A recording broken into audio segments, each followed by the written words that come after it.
di sebuah dunia yang penuh keajaiban. Hiduplah seekor naga muda bernama Draco. Tidak seperti naga lainnya, Draco punya mimpi besar menjadi petugas pemadam kebakaran. Setiap hari, ia berlatih keras, bukan untuk menyemburkan api, melainkan mengubahnya menjadi kabut pendingin yang lembut. Dengan helm dan jaket khusus, ia melamar ke markas pemadam. Kapten Blaze, sang komandan yang tegas, awalnya ragu seekor naga di timnya, tapi melihat semangat Draco, Kapten Blaze memberinya serangkaian tes ketangkasan dan kerjasama tim yang menantang. Suatu hari, kebakaran hebat melanda gudang desa.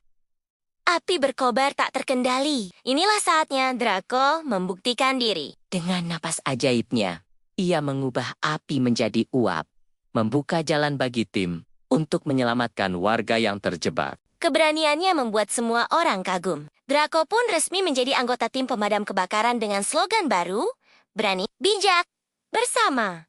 Jangan lupa like, komen, dan subscribe untuk kisah inspiratif lainnya.